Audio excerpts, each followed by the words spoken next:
வாக்கர்த்தா விவசம்ருக்தௌ வாக்கர்த்தா பதிபக்தஜே ஜெகதப்பிதரௌ வந்தே பார்வதி பரமேஸ்வரம். எல்லாமல்ல உமா மகேஸ்வரனுடைய திருவடிகளையும் என்னுடைய உபாசனை தேவதை அன்னை வாராகி அம்பாளுடைய மலரடிகளையும் பணிந்து முதல்ல அவங்க எல்லாருக்கும் வாராகியுடைய நல்ல ஆசீர்வாதங்கள். ஜெய் வாராகி, ஜெய் ஜெய் வாராகி.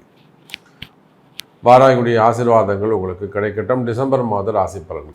டிசம்பர் மாதத்தை பொறுத்தவரையில் ரொம்ப எதிர்பார்ப்போடு காத்திருக்கக்கூடிய ஒரு அற்புதமான ஒரு மாதம். காரணம் என்னன்னு கேட்டிங்கனாக்கா, இப்போ தான் சனி பகவானுடைய வக்ரம் நிவர்த்தி அடைந்திருக்கிறது.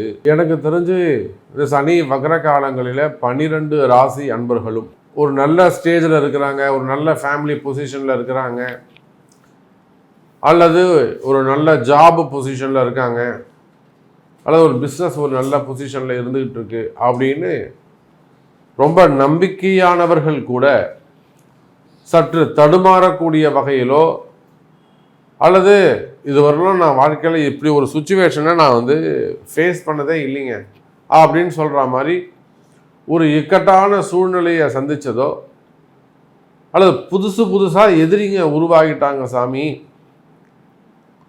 இதுவரையிலும் எனக்கு நண்பர்களாக இருந்தவர்கள் ரொம்ப ஃப்ரெண்டுங்க அவன் எனக்கு, ஆனால் அவனே இப்போ எதிரியாக மாறிட்டான், இந்த மாதிரி நடப்பான். நான் ரொம்ப நம்பிக்கையாக, நீங்கள் யார் பேரில் அதிகமாக நம்பிக்கை வச்சுருக்கிறீங்களோ அந்த நம்பிக்கையானவர்களே உங்களுக்கு எதிர்மறையானவர்கள். அப்படி இல்லைன்னா இன்னொன்று கூட சொல்லலாம், நான்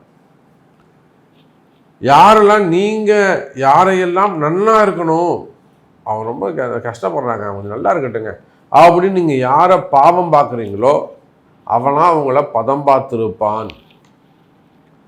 யாரெல்லாம் நீங்கள் நல்லா இருக்கணும், அவன் நல்லா இருக்கட்டும் சாமி, பரவாயில்ல, அவங்க வீடு வாங்கலைங்க, அவன் இன்னும் ஒரு இடம் வாங்கலைங்க, ஒரு எப்படியா சாமி அவங்க வீட்டை வாங்கி கொடுங்க அப்படின்னு நீங்கள் யாருக்காக பிரார்த்தனை செய்கிறீர்களோ, மனம் இறங்குகிறீர்களோ, உருகுகிறீர்களோ, அவங்க எல்லாருமே கூட உங்களுக்கு எதிரிகளாகவோ மறைமுகமான ஏதேனும் ஒரு சில விஷயங்களை செய்திருக்க வாய்ப்புகள் உண்டு. இதெல்லாம் இந்த சனி பகவானுடைய வக்ரகாலம் ஜூன் மாதம் 30ஆம் தேதியிலிருந்து நவம்பர் மாதம் வரையிலும் கடுமையான காலகட்டம். கற்பனைக்கு எதிர்மறையாக நீங்கள் என்ன நினச்சிங்களோ, என்ன ஃபீல் பண்ணீங்களோ, லைஃப் ஸ்டைல் எப்படி இருக்கணும்னு நினச்சிங்களோ அது எல்லாமே உல்டாவா 50% அப்படியே உல்டா நடந்தால் எப்படி இருக்கும், அதை போல மாறி நடந்திருக்கும். அப்போ இந்த சூழ்நிலை முற்றிலுமாக உங்களை விட்டு இந்த கஷ்டகாலங்கள் விலகுகிறது எனதருமை அன்பு பக்தர்களே. அப்போது முக்கியமான இந்த டிசம்பர் மாதத்தில் நான் உங்களுக்கு சொல்லக்கூடிய ஒரு நல்ல அற்புதமான செய்தி, ஒரு மகிழ்ச்சியான செய்தி உங்களுக்கு ஒன்று இருக்குது அப்படின்னாக்கா, சனி பகவான் வக்ர நிவர்த்தி அடைந்திருக்கிறார் எனதருமை அன்பர்களே. இனிமேல் அதிலும் குறிப்பாக பிறந்திருக்கக்கூடிய இந்த கார்த்திகை மார்கழியை உள்ளடக்கிய டிசம்பர் மாதம், ஆங்கிலத்திற்கு டிசம்பர் மாதம் நிச்சயமாக உங்களுடைய எதிர்பார்ப்புகளை பூர்த்தி செய்யும். காரணம் என்னன்னு கேட்டிங்கனாக்கா, செவ்வாய் சுக்கிரனும் சப்தமமாக சந்தித்துக் கொள்கிறார்கள். மகரத்திலே சுக்கிரன், கடகத்தில் செவ்வாய், 7க்கு 7 சமமாக 2 அசுப கிரகங்கள். இதெல்லாம் விபரீத ராஜயோகம்னு சொல்லுவாங்க. இதெல்லாம் விபரீத ராஜயோகம் அப்படின்னு சொல்லுவாங்க. செவ்வாயும் சுக்கிரனும் சமசப்தமமாக இருக்கிறது, அது தோஷம், அப்படி இருக்கக்கூடாது. அதனால்தான் அது விபரீத ராஜயோகம். உங்கள் பர்த் சார்ட்டை பொறுத்து இந்த தோஷம் ஒரு சிலருக்கு யோகமாக மாறிவிடும். புரியுதுங்களா? இது தோஷம்தான், இந்த காம்பினேஷன் இருக்கக்கூடாது. இந்த பிளானட்ஸோடைய இந்த சமசப்தமாக 180 டிகிரி இருக்கக்கூடாது, தப்பு. ஆனால் இந்த அமைப்பு உங்களை போன்ற எவரேனும் ஒருவருக்கு விபரீத ராஜயோகமாக மாறி உங்கள் கஷ்டங்களை எல்லாம் விளக்கி திடீர்னு ஒரு வளர்ச்சியை கொடுத்துரும், ஒரு நல்ல டாப் ரேங்கில் கொண்டு போய் உட்கார வச்சிரும் உங்களை. அப்போ அது உங்கள் ஜாதகத்தில் இருக்கான்னு நீங்கள் அதை செக் பண்ணிக்கணும்.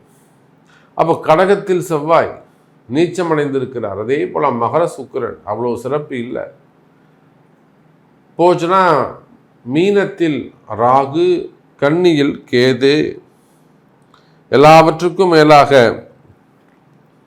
சூரிய பகவான், சூரியனும் செவ்வாயும் திரிகோணத்திலே அமைந்திருக்கிறார்கள். திரிகோணத்தில் 3 கிரகம். யார் யார்? ராகு, செவ்வாய், சூரியன், புதன். அவை இந்த 3 கிரகங்களும் சுயாட்சி திரிகோண தொடர்பிலே இருக்கிறார்கள்.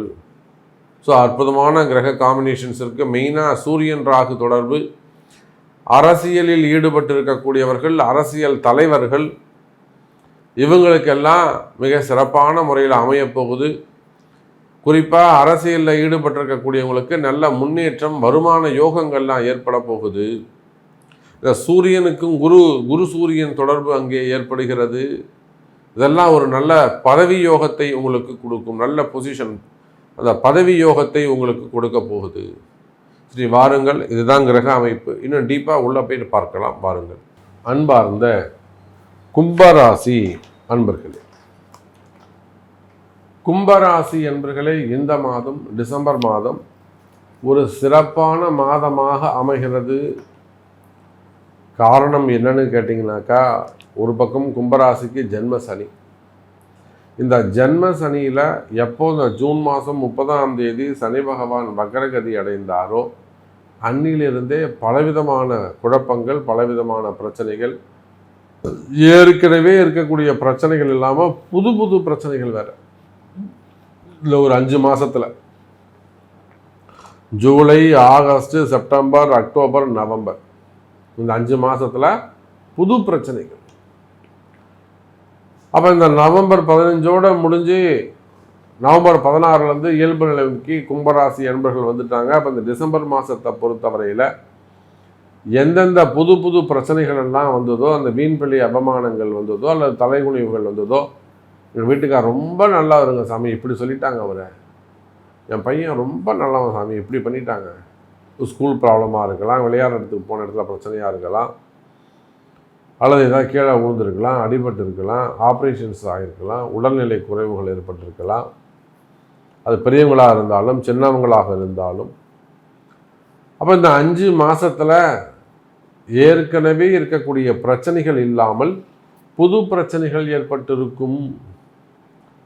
அந்த மாதிரி பலவிதமான ஸ்கூல் பசங்க பொறுப்பு இல்லாமல் இருக்கிறது, பசங்க படிக்காமல் இருக்கிறது, சொல்கிற பேச்சை கேட்காமல் இருக்கிறது, பசங்க வீட்டுக்கு அடங்காமல் இருக்கிறது, இந்த மாதிரியான பல பிரச்சனைகளை சந்தித்து வரக்கூடிய கும்பராசி அன்பர்களே. அதே போல் பெரியவங்களாக இருந்தாலும் குடும்பத்துக்கு அட்ஜஸ்ட் பண்ணாமல் இருக்கிறது, ஏற்ற தாழ்வுகளோடு பெற்றோர்கள் பார்ப்பது, ஒருத்தரை வசதியாகவும் ஒருத்தரை தாழ்ந்தும் பேசுவது, குடும்ப பிரச்சனைகள். இப்போ இதெல்லாமே இந்த கும்பராசி அன்பர்களுக்கு நிச்சயமாக ஒரு 5 மாதத்தில் ஒரு ட்ரபிளை கொடுத்துருக்கோம். குறிப்பாக உடல்நிலை ஆரோக்கியம், கடுமையான நோய்கள், கடுமையாக படுத்தி எடுக்கிறது. இன்னும் கூட அந்த பாதிப்பு இல்லாமல் பாதிப்பு குறைஞ்சிருக்காது. கும்பராசி நமக்கு தெரிந்த ஒரு அன்பு தெய்வம், ஒரு சின்ன வயசு பொண்ணு, சின்ன வயசு பொண்ணுங்க, 36 வயசு தான் ஆகுது, குழந்தைகள் இருக்கிறாங்க, தஞ்சாவூரில் இருக்கிறாங்க. தஞ்சாவூர் பக்கத்தில் பாபநாசத்தில் இருக்கிறாங்க. ஆனாலுமே கூட பாருங்க, இந்த சனியுடைய தாக்கம், அழுக்கு, 8ஆம் பாவம் அங்கே வேலை செய்யுது, கிட்னி சம்மந்தப்பட்ட பிரச்சனை. அப்புறம் நம்ம இடத்துல வராங்க, வாராகி இடத்துல வராங்க, வாராகி வழிபாடு செய்து இப்போ அவங்களுக்கு ஒரு நல்ல மருத்துவர் கிடச்சி டயாலிசிஸே வேணாம், காப்பாற்றிடலாம் அப்படிங்கிற சுச்சுவேஷனுக்கு வந்திருக்கிறாங்க. அந்த பெண், அந்த குடும்பத்தார், அதனுடைய கணவன் எல்லாரும் கையெடுத்து கும்பிட்றாங்க, சாமி ரொம்ப சந்தோஷம் சாமி. அப்போ அந்த அளவுக்கு அந்த குடும்பமே காப்பாற்றப்பட்டு விட்டது. குலதெய்வ ஆசீர்வாதம், சனி பகவானுடைய ஆசீர்வாதம், எல்லாத்துக்கும் மேலே சிவபெருமான், அன்னை வாராகியின் திருவருள். சார் ஒரு பொம்பளை தாசர், ஒரு பெண்ணு தாசர், சுமங்கலி தாசர் அந்த குடும்பத்தின் அடையாளம். அப்போ அது போல் உடல்நிலை ஆரோக்கியத்தில் ஏதேனும் பிரச்சனைகள் இருக்குமே ஆனால், எனக்கு கூட அப்படி இருக்குது சாமி, எங்கள் பையனுக்கு இருக்குது, என் பொண்ணுக்கு இருக்குது, எங்கள் அப்பாவுக்கு இருக்குது, எங்கள் அம்மாவுக்கு இருக்குது, ஆயுள் பாவம் சம்பந்தப்பட்ட பிரச்சனை இருக்குது, அது சம்பந்தப்பட்ட ஆயுள் பாவம் எங்கே குறைஞ்சிருமோன்ற மனசில் பயம் இருக்குது. இப்படியெல்லாம் உடல்நிலை ஆரோக்கியத்தில் ஏதேனும் பிரச்சனைகள் இருக்குமே ஆனால் எனதருமை கும்ப ராசி அன்பர்களே, அவையெல்லாம் சரியாவதற்கு வாய்ப்புகள் உண்டு. உடல்நிலை ஆரோக்கியம் நல்ல முன்னேற்றம் ஏற்படும். கவலை வேண்டாம், காப்பாற்றப்படுவீர்கள். மாத்திரை இல்லாத வாழ்க்கை, ஆஸ்பத்திரிக்கு போகாத ஒரு வாழ்க்கை, நிம்மதியான வாழ்க்கையை பெறுவீர்கள். வாராகியின் திருவருள் கைகூட்டும். நல்ல ஆசிகள். அதே போல மனக்குழப்பம், பெரிய டிப்ரெஷன் கும்பராசி என்பர்களுக்கு தொடர்ந்து மிகப்பெரிய டிப்ரெஷன்ஸ், மனக்குழப்பங்கள். அப்போ அந்த மனக்குழப்பங்கள் இருக்குமே ஆனால் கும்பராசி என்பர்களே அந்த மனக்குழப்பங்கள் விலகும். அப்படியே ரொம்ப யோசிச்சுட்டே இருந்தால் டிப்ரெஷனில் கொண்டு போய் விட்டுடும். அதான் விஷயம். அப்போ மனக்குழப்பங்கள் விலகும். அதோடு மட்டுமல்ல, கும்பராசி அன்பர்களே, இந்த மனக்குழப்பங்கள் விலகி நிச்சயமாக நீங்கள் நினைத்த காரியம் வெற்றி பெறுவதற்கு வாய்ப்புகள் உண்டு. மனசில் இருக்கக்கூடிய பயம் விலகும். ஏதோ ஒரு பயம் இருந்துக்கிட்டே இருக்கும், ஏதோ ஒரு குழப்பம் இருந்துக்கிட்டே இருக்கும். அது ஏதேனும் மறைமுகமான பிரச்சனையாக இருக்குமோ, யாராவது நமக்கு ஏதாவது செஞ்சுருப்பாங்களோ, நமக்கு ஏதேனும் செய்வினை கோளாறுகளாக இருக்குமோ, இப்படியெல்லாம் அந்த மனசு யோசிக்கும். அப்போ அந்த மாதிரி மன பிரச்சனைகள் இருக்கும், மனக்குழப்பங்கள் பிரச்சனைகள் இருக்குமே ஆனால் அந்த மனக்குழப்பங்கள் எல்லாம் விலகி சிறப்பான முறையில் நல்ல முன்னேற்றம் ஏற்படும். வாழ்க்கையில் நிம்மதி பிறக்கும். கவலை வேண்டாம் கும்பராசி அன்பர்களே. நான் சொன்னேன் கடன் சுமைகள் கடன் பிரச்சனைகள் அதிகமாக இருக்கும்னு சொன்னேன். ஸோ அதே போல் கடன் சுமைகள் கடன் பிரச்சனைகள் இருக்குமே ஆனால் அவையும் விலகும். கவலை வேண்டாம்.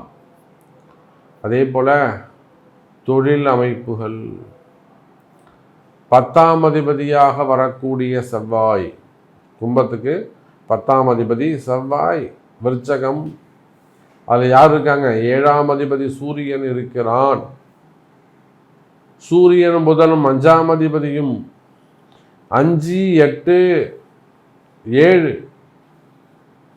5, 7, 8 சம்பந்தப்பட்ட கிரகங்கள் 10ஆம் இடத்தில் அமைந்து அந்த 10க்குடைய 3, 10க்குடைய செவ்வாய் 6ஆம் பாவத்தில் அமைந்திருக்கிறார். அதனால தான் நான் முன்னாடி பதிவில் சொன்னேன், இது ஒரு விபரீத ராஜயோகம் அப்படின்னு சொன்ன. இந்த செவ்வாய் ராகு செவ்வாய் சூரியன் சேர்க்கை உங்கள் ராசிக்கு எப்படி இருக்குது பார்க்கலாம் வாருங்கன்னு சொன்னதுக்கு காரணம் அதுதான். அவ கடுமையான காம்பினேஷன்ஸ் 6, 7, 8 அதோடு கூட உங்கள் 10ஆம் அதிபதி. அப்போ நிச்சயமாக கும்ப ராசி அன்பர்களே, காலம் நேரம் கடுமையானதாக அமைந்துள்ளது. இருந்தாலுமே கூட தொழில் அமைப்புகளுக்கு இது ஒரு நல்ல யோகமான காலம்.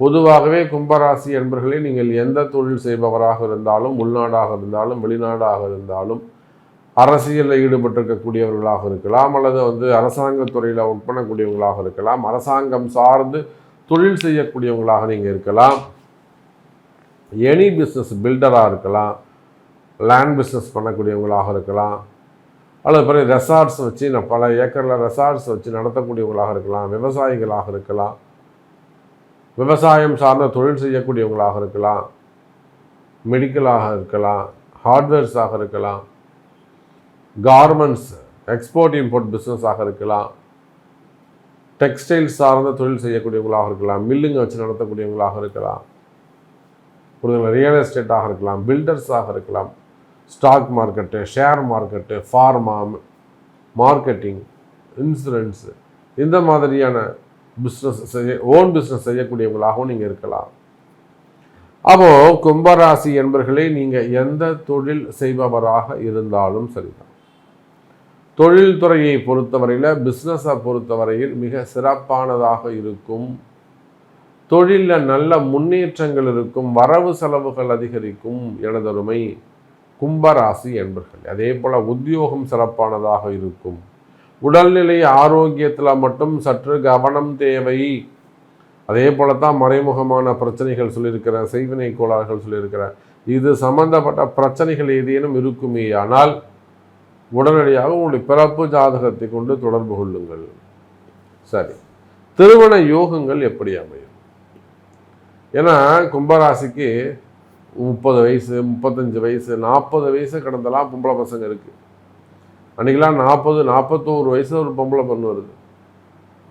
ஒரு ஜாதகம் பார்த்து எடுத்து சொல்கிறோம், ஒன்றுமே இல்லாத அந்த பையன் வந்து நமக்கு மேட்சா இல்லை, பிடிக்கல அப்படின்னு சொல்லுது. அப்போ அந்த அந்த கிரகம் அங்கே வேலை செய்யுது, அந்த பெண்ணுடைய ஜாதகம் அங்கே வேலை செய்யுது. புரியுதுங்களா? அப்போ அது மாதிரி திருமண தடைகள் 40 வயசு 35 வயசில் பொம்பளை பசங்க இருக்கா, 38 வயசு, 5 வயசு வித்தியாசத்தில் நீங்கள் மாப்பிள்ளை பார்க்கலாம். 5 வயசு 6 வயசில் மாப்பிள்ளை வித்தியாசம் பார்க்கணும். அப்படி இருக்குமே ஆனால் திருமண யோகங்கள் கைகூடும். முதல் திருமணம், 2வது திருமணம், 3வது திருமணம், தடைப்பட்ட திருமணம், தள்ளிப்போன திருமணங்கள், வயோதிக திருமணங்கள். அப்போ திருமண யோகங்கள் கைகூடும். திருமண வாழ்க்கையில் சிறப்பானதாக இருக்கும். அதே போல கணவன் மனைவியிடையே ஒற்றுமை மேலோங்கும். பிரிந்த தம்பதிகள் மீண்டும் ஒன்று சேருவதற்கு வாய்ப்புகள் உண்டு. கும்பராசி அன்பர்களே, பிரிந்த தம்பதிகள் மீண்டும் ஒன்று சேருவார்கள். அதே போல கணவன் மனைவியிடையே நல்ல ஒற்றுமை மேலோங்கும். கும்பராசி அன்பர்களே, அதே போலத்தான் குழந்தை பாக்கியமும் சிறப்பானதாக இருக்கும் இந்த மாதம். ஏன்னா இந்த செவ்வாய், ராகு, சூரியன் போன்ற அசுப கிரகங்கள் எல்லாம் ஒன்று கூடி நிற்கின்ற காரணத்தினாலே நிச்சயமாக இந்த அசுப கிரகங்கள் எப்பெல்லாம் போயிட்டு அசுபஸ்தானத்தில் நிற்கிறாங்களோ அப்போல்லாம் நல்லது நடக்கும். கர்ம விதைகளின்படி, கர்மா விதிகளின்படி, இந்த கர்மா தியரின்னு ஒன்று இருக்குது. அப்போ அந்த கர்மா தியரி அதன் அடிப்படையில் பார்க்கின்ற பொழுது இந்த மாதம் நிச்சயமாக கர்ப்பம் தரிப்பதற்கு கும்பராசி அன்பர்களுக்கு வாய்ப்புள்ளது. அப்போ அதுக்குரிய பரிகாரங்களை அறிந்து நீங்கள் வழிபாடுகள் செய்வீர்களே ஆனால் குழந்தை பாக்கியம் உருவாகும். ஸோ நிறைய விஷயங்கள் நம்ம பேசிகிட்டே போகலாம். கும்பராசி அன்பர்களே, ஒரு முடிவே இருக்காது. உங்களுடைய கேள்விகள் என்ன, உங்களுக்கு என்ன நடக்கணும், இப்போ நீங்கள் என்ன பொசிஷனில் இருக்கிறீங்க அப்படிங்கிறத உங்களுடைய பிறப்பு ஜாதகத்தை கொண்டு தொடர்பு கொள்ளுங்கள் என்று தெரிவித்துக்கொண்டு மீண்டும் வேறொரு அற்புதமான பதிவில் சந்திக்கிறேன். நன்றி, நமச்சிவாயம். ஜெய் வாராகி, ஜெய் ஜெய் வாராகி.